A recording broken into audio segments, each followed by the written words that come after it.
वचन सुनने के बाद जो चीज परमेश्वर आपसे उम्मीद करता है वो है निर्णय लेना। आप जानते हैं कितनी सारी मीटिंग्स हमने एंजॉय की पर हमें डिसीजन कोई नहीं मिला। और आपको पता है परमेश्वर आपके निर्णय का कितना आदर करता है। जब हमें डिसीजन लेते हो बस बहुत हो गया है, अब थोड़ा हम अपने वे चेंज करेंगे। परमेश्वर आपके निर्णय को पता है कितनी इज्जत देता है। मुझे कोई खुशी नहीं होती है जब लोग मुझे बोलते हैं कि आपने अच्छा प्रीच किया, लेकिन मुझे बड़ी खुशी होती है जब लोग कहते हैं मैं निर्णय लिया। वहां पर प्रीचिंग अकॉम्प्लिश्ड होती है, सफलता पूर्वक पूरी होती है। मैसेज ट्रांसलेशन में ऐसा लिखा गया है, जब यीशु ने कहा इट इज फिनिश्ड, ब्रैकेट में लिखा है अकॉम्प्लिश्ड, सफलता पूर्वक पूरा हुआ, कुछ भी नहीं रह गया, सब पूरा किया उसने। आप जानते हैं एक दिन बाइबल ऐसा बताती है, यीशु एक व्यक्ति से मिला और उससे मिलके कहता है देखो आज इस घर में उधार आया है।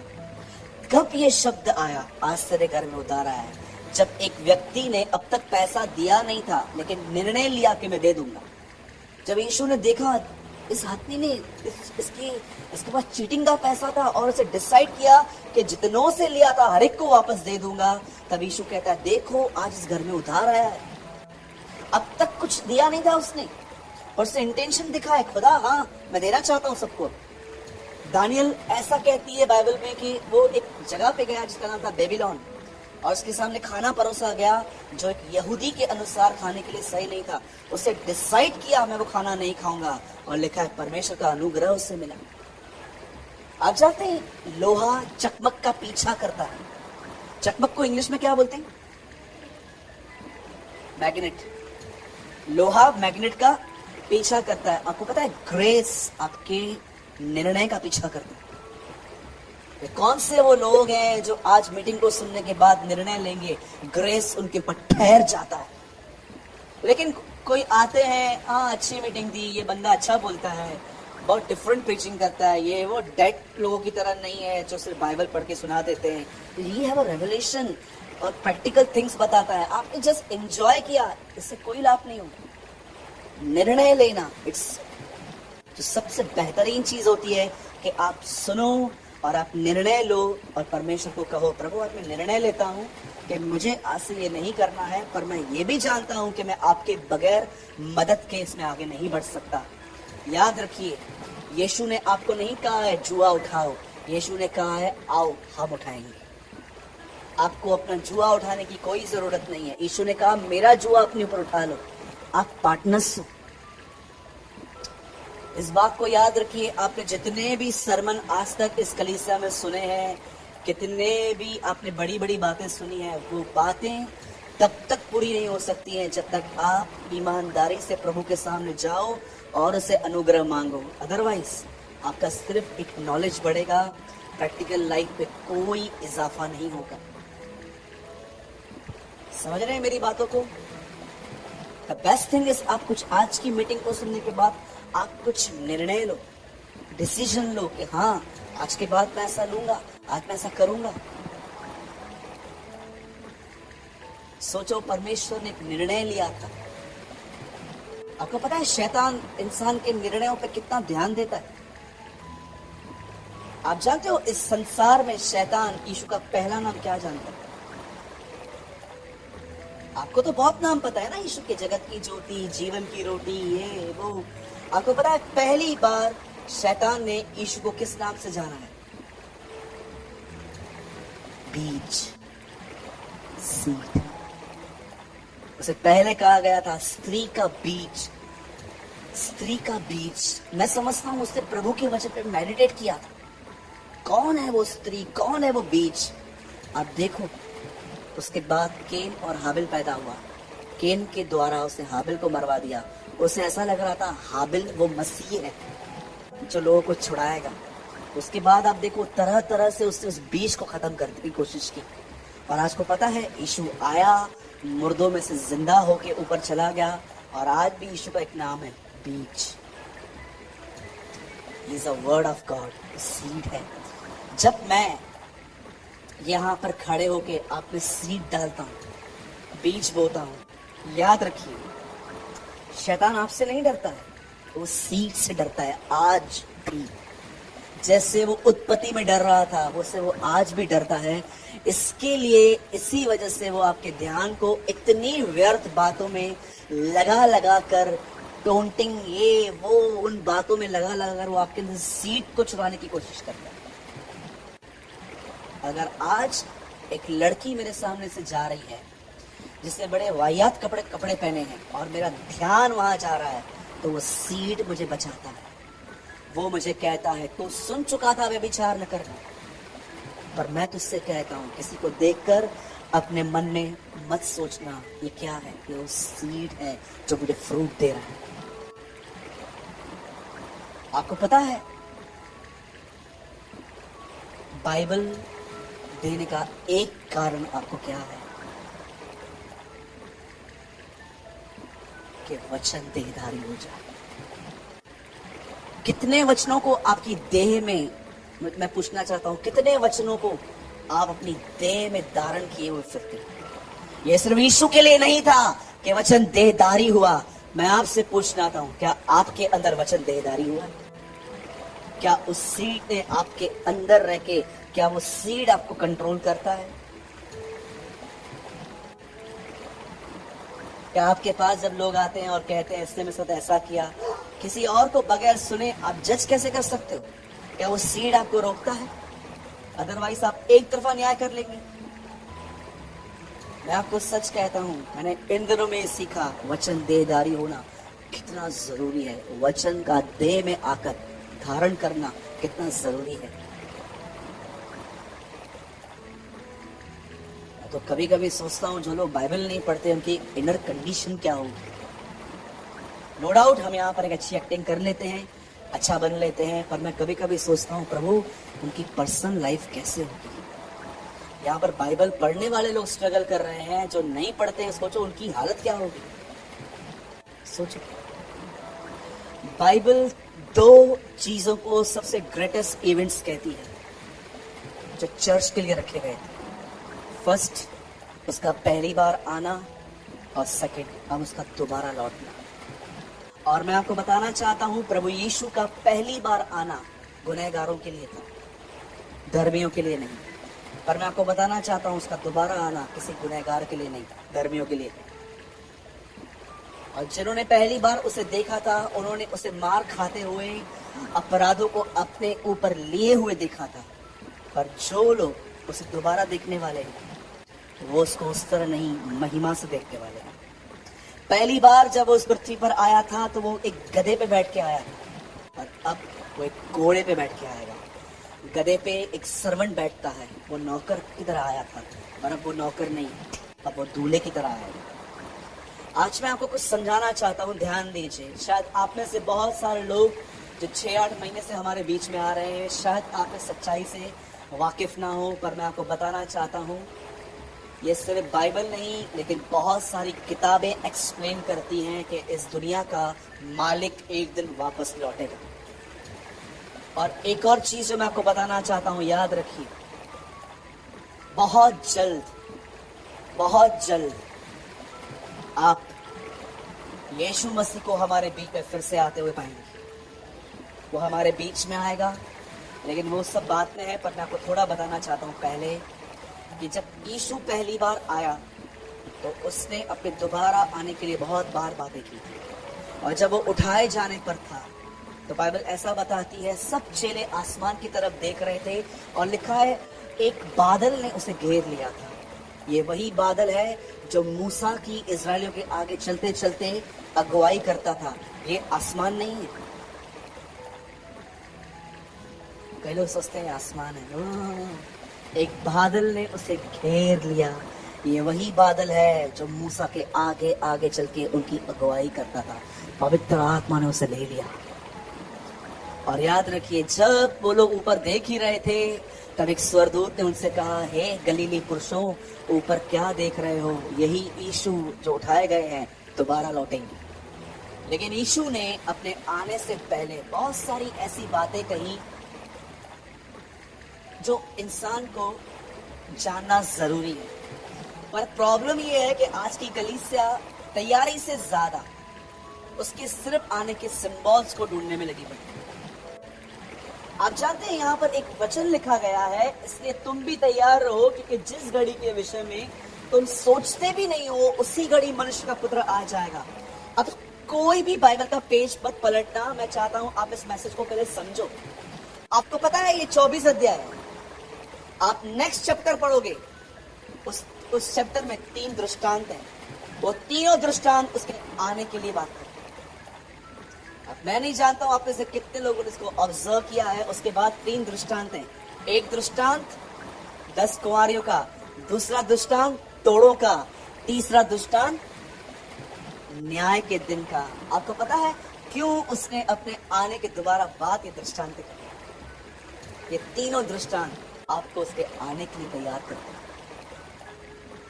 जब यीशु ने एक दिन कहा ये जो मंदिर है, अब मैं स्टार्ट कर रहा हूं, ऐसा समझिए अब मैसेज स्टार्ट हुआ है, अब थोड़ा ध्यान दीजिए। बाइबल ऐसा बताती है राजा हेरोदस नाम का एक व्यक्ति था। इस राजा हेरोदस ने एक मंदिर बनाया था और इस मंदिर को बनाने में 46 इयर्स लग गए थे। और इतना सुंदर था यह मंदिर बाहर से कि यीशु के चेले भी इसे देख के पूछ रहे थे कितना सुंदर मंदिर है ना। तब यीशु ने उनको एक बात कही थी, सुनो कुछ भी नहीं बचेगा, सब खत्म हो जाएगा। जब उन्होंने ये शब्द सुना तब से उन्होंने यीशु को कैच किया और बार बार वो उससे पूछने लग गए थे तेरा आना कब है। याद रखिए यीशु का आना एक अलग बात है, दुनिया का अंत दूसरी बात है। और ये 2 सवाल वो हमेशा पूछते थे, दुनिया का अंत और दोबारा आना क्या होगा। तब यीशु ने उन्हें एक बात बताई, मेरे आने से पहले कुछ चीजें होंगी। पर मैं आपको बताना चाहता हूं यीशु ने किसी को भी नहीं कहा था कि इन चीजों को जानने में ही बिजी रहना। जैसे आजकल बहुत सारे लोग बोलते हैं प्रकाशित वाक्य में जो कटोरे हैं, जो किताब है सील्स वाली, जो सिंबल्स हैं, प्रोफेसीज हैं, आप देखो नो डाउट हम इन्हें इग्नोर नहीं कर सकते, पर बहुत सारे लोग इन्हीं बातों में बिजी हैं आजकल। आपको पता है ऐसा भी हो सकता है यू हैव होल इंफॉर्मेशन कि यीशु कब आएगा लेकिन यू आर नॉट रेडी। ऐसा भी हो सकता है कि आप सब जानते हो तो सुनामी भी आ गई, आकाश की शक्तियां भी हिलाई गई, ये भी हुआ, वो भी हुआ, ये भी हुआ, वो भी हुआ, और तो तैयार है नहीं। सबसे पहले यीशु ने कहा मेरे आने से पहले जानते हैं क्या होगा? बोलो अपने बाजू वाले को, झूठे भविष्यवक्ता खड़े होंगे। हाँ, एक ट्रांसलेशन में ऐसा लिखा है आ खड़े होंगे, मैंने बुलाया भी नहीं है, ऐसे ही खड़े हो जाएंगे।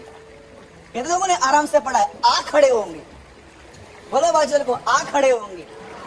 हाँ, बहुत सारे लोग हैं सेल्फ मेड अपोस्टल्स, खुदा ने बुलाया भी नहीं है, मैं अपोस्टल, मैं ये, मैं वो, ये मैं।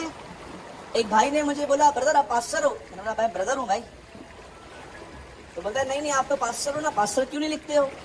मैंने कहा भाई वो बहुत बड़ी पदवी है, क्या लायक है क्या वहां तक पहुंचने के, बहुत टाइम लगेगा। आप खुद बोल तो मैं खुद को बोल सकता हूँ, पर खुदा मुझे बोले उसे बड़ा समय लगेगा। आज लोग पता है क्या करते हैं, लिखा है झूठे भविष्यवक्ता आ खड़े होंगे। अच्छा भाई कैसे पता चलेगा झूठा भविष्यवक्ता कौन है? Listen, they preach miracles more than the life of Jesus. सबसे खतरनाक बात, वो यीशु के जीवन से अधिक चमत्कारों का प्रचार करेंगे। सेकेंड थिंग, वो आपसे रिलेशन मेंटेन करेंगे ताकि वो आपसे पैसे ले सके। क्या भेड़िया भेड़ को ऐसा बोलेगा मेरे को तेरा मटन खाना है, खाने देना? कैसे आएगा वो पहले फ्रेंडशिप करेगा। बहुत सारे लोग हैं ऑफरिंग दो तो घर पे आएंगे, अदरवाइज गरीबों से तो उनकी कोई दूर दूर तक लेन देन नहीं है। हाँ सच में। पहली चीज, वो चमत्कारों से बहुत प्रचार करेंगे लेकिन यीशु के जीवन के विषय में कोई बात नहीं करेंगे। चेले जेल में बंद थे, स्वर्गदूत उनको छुड़ा के कहते हैं जाओ उस जीवन की बातों का प्रचार करो, तुमने देखा था वो 33 साल तुम्हारे बीच में कैसा रहा था, जाओ उसकी जिंदगी के बारे में बताओ। आपको पता है एक दिन चेले बंद थे जेल में और उनको स्वर्गदूतों ने छुड़ाया था और स्वर्गदूत छुड़ाने के बाद जानते उनको क्या बोलते हैं? जाओ उस जीवन, वो कौन सा जीवन? वो जीवन जो तुम्हारे बीच में उसने बताया था, उसके लिए जाके बताओ, न कि सिर्फ चमत्कारों का प्रचार करो। हमें चाहिए चमत्कार, नो डाउट, पर कितने लोग ये बात जानते हैं? इन झूठे भविष्यवक्ताओं में सबसे खतरनाक बात ये रहती है, वो चमत्कारों का प्रचार बहुत करेंगे पर यीशु मसीह के जीवन का नहीं। सेकंड थिंग, उनके अंदर और कौन सी चीजें होंगी? एक नंबर के पैसों के लालची होंगे वो। थर्ड थिंग जो मैं आपको बताना चाहता हूं, अपने लिए बहुत बात करेंगे, सेल्फ बूस्टिंग।